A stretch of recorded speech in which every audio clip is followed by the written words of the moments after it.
Alright guys, big update on Wuthering Waves for today's video. We finally have the full kit info for the upcoming 2.6 banner characters. So for this video, let's do a full kit breakdown on Augusta, a incoming 5-star set to come out in the first phase of the 2.6 version update.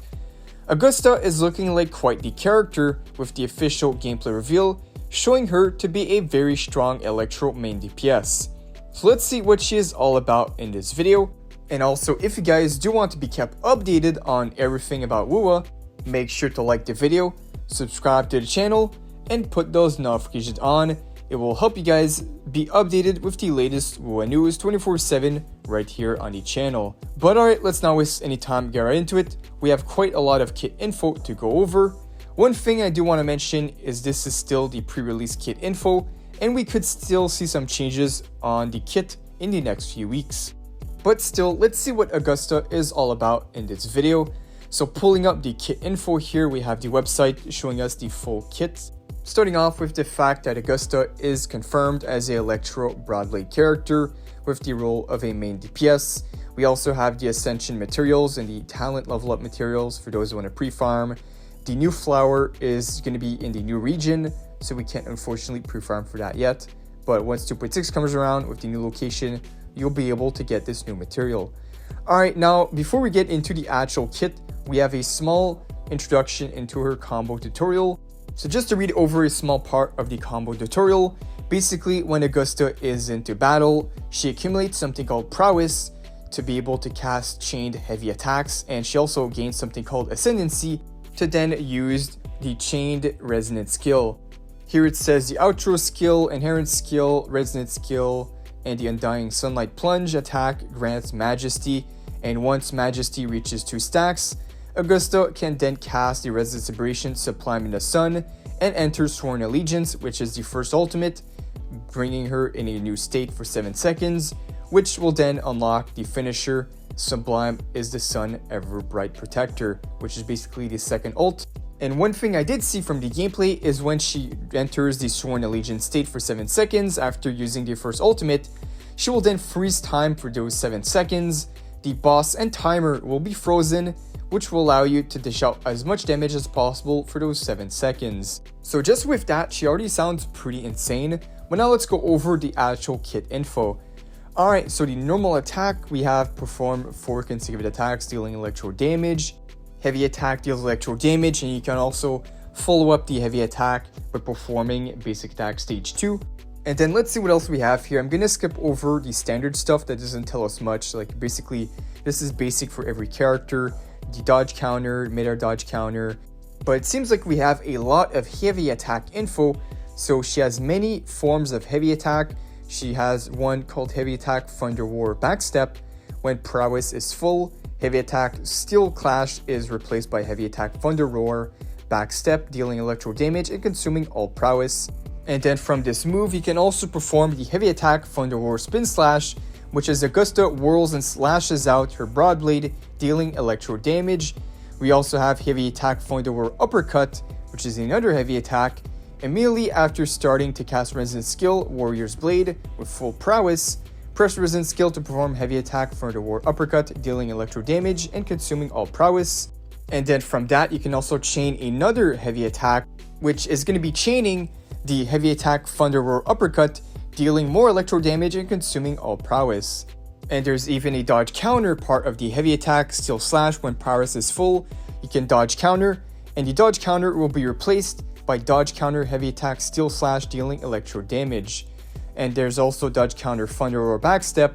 When Ascendancy is full, you can press normal attack following a successful dodge on the ground to replace dodge counter with the Heavy Attack Steel Slash and dodge counter Thunder Roar Backstep, dealing electro damage.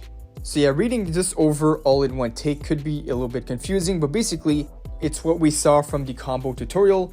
She's able to chain heavy attacks together, so all these different moves and heavy attack, she's able to chain them right after another. We also have details on the prowess. So prowess is maxed at 100 points, and prowess is basically she consumes it anytime she uses the special heavy attack moves. And for how she gains the prowess is basically by simply playing the character. the basic attack, heavy attack, mid-air attack, the skill, basically anything you do with Augusta, you will gain the prowess to then enhance the heavy attack moves and do even more damage. Alright, then we have the multipliers. They generally like to change the multipliers or tweak them, as this is still pre-release kit info, so they might end up doing a lot of multiplier changes. We'll see. They're currently testing her right now. Moving on, we have the resonant skill. Augusta leaps and slams down her broad blade, dealing electro damage. Now the Forte circuit, this is a really interesting part of her kit. Seems pretty long. So the Forte circuit is based around her resonant skill. The first one, called resonant skill Undying Sunlight Strike. When the ascendancy is full, resonant skill Warrior's Blade will be replaced and do Undying Sunlight Strike, dealing electro damage. You can also press the normal attack or resonant skill during this action to do the resonant skill Undying Sunlight Leap. And then we also have the resonant skill Undying Sunlight Plunge, and we have the dodge counter Undying Sunlight Strike. So yeah, one thing about Augusta is her resonant skill. We saw this during the gameplay. Once she pops the resonant skill, she's able to do a full combo just from the resonant skill. She does the leap resonant skill, hops on the griffin to go up, and then she also does the plunge resonant skill, which is the action, I assume, is when she does the plunge action with the griffin. So basically, that's what we saw from the gameplay part of the Forte circuit. We also have how she gains the ascendancy to actually do this combo, which is obtained from just simply playing her, doing the basic attack Hunter's Path, resonant skill Warrior's Blade, and then we also have casting the intro skill, gives 20%, and the casting the ultimate Sword of Eternal Oath restores 40% of the ascendancy bar as well. Alright, moving on here, I'll try to cover this as fast as possible, don't want to make the video too long. We have the inherent skill. When Augusta deals damage, she gains a shield equal to 2.5% plus 350 of her max HP for 5 seconds, triggered once every 0.5 seconds. So yeah, we saw that her signature weapon actually needed a shield in order to fully work to obtain the defense shred. So there we have it. She gives herself shield with the inherent skill. We have the second inherent skill.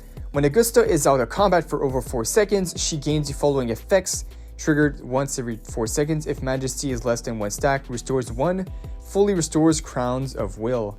Now for what is Crown of Wills, its electro damage bonus is increased by 15%, stacking up to 1 time. When Resonance Aberration Sublime is the Sun, Evernight Protector ends, remove all stacks of Crown of Wills. So I think this is very interesting when she's out of combat. So I'm wondering if this is going to affect the first part of her Resonance Aberration when she freezes the boss in the timer. I think it does count of her being out of combat. So after 4 seconds, she will indeed gain these buffs in her ultimate. Alright, then we have the Resonance Aberration, which is one of the best part of her kits. She's able to do Resonance Aberration, Sword of Eternal Oath. Augusta sweeps her Broadblade forward, dealing electro damage, considered heavy attack damage. Then we have the first section, which is Resonance Aberration, Sublime as the Sun. And for what this is she generates the Ruler's Realm. The Ruler's Realm being lasting for 30 seconds. And then when other Resonators in the team cast intro skill, while those 30 seconds are active, they gain a shield equal to 5%. And 650 of Augusta's max HP for 10 seconds. So basically shielding for the whole team for 30 seconds. And at the same time, she herself enters Sworn of Allegiance state for 7 seconds. And time is temporarily stopped and Resonator switching is disabled. And then only the move Sublime is the Sun and Protector and the dodge can be performed in the Sworn Allegiance state. Mid-air attack is also available while airborne. It even says Augusta can walk on water during this state, and then when the duration of Sword Allegiance ends, casting Sublime is the Sun, Everblight Protector will be automatically activated, which I believe is basically the second ultimate, her second animation, the big finisher that she does. So yeah, Augusta's ultimate definitely looking really cracked. This is all going to do heavy attack damage, so we definitely want substats to be heavy attack when farming her echoes. I believe we should be getting new echoes. Now moving on here.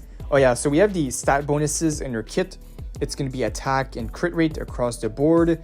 And here we also have the outro skill, Battle Song of the Unyielding. The next Resonator switched onto the field gains the following effect for 14 seconds. Gain 15% damage amplification for all attributes. And casting outro skill grants 1 point of Majesty and 1 stack of Crowns of Will to Augusta in this team. We saw Crowns of Will already. It gives her a electric damage bonus of 15%. So aside from being out of battle for 4 seconds, she can still gain this during the outro skill. Alright, so last thing to check out is Resonance Chain. We're at the 10-minute mark. I'm going to quickly go over this as fast as possible because I believe after Resonance Chain, that is all for this video. So let's go over it. Starting with the R1, Crowns of will now max at 2 stacks, so that she'll gain double the stacks. And each stack will additionally increase her crit damage by 15%, become immune to Rhythm Eruption when casting all the resonant skills. Pretty strong. Then we have the R2, Crowns of Wills, provides additional effects. Each stack increases Augusta's crit damage by 20%. For every 1% crit rate over 100%, her crit damage is increased by 2%, max to 100%. That is also pretty crazy. There'll be a lot of crit for those who have really high builds. Then the third one is going to be damage multiplier for all the following skills will be 25% more. Then we have the R4, casting intro skill, increase the attack of all resonators in the team by 20% for 30 seconds. The R5, the shield provided by her skill Glorious Favor is increased by 50%. And the R6, Crowns of Will is now maxed at 4. Each stack grants 5% additional electro damage bonus. And when she performs heavy attack, she gains 1 stack of Crown's Will. Augusta can only obtain 1 stack of Crown's Will every 1 second via Engraved in Radiant Light. Alright, so that was the full kit breakdown for Augusta. Quite the long kit, we had a lot to go over. She is quite the complex character on paper, but she seems pretty cracked. I know she's going to be quite good. Being able to chain a bunch of heavy attack combos, a bunch of resonant skill combos, and stopping time during the ultimate to unleash huge damage while the actual timer is stopped, that is pretty insane. But yeah guys, that was the full kit info. So if you guys did enjoy, like the video, subscribe, put those notifications on. I'll end up doing kit next. As always, thank you guys for watching, and I'll see you all in the next one.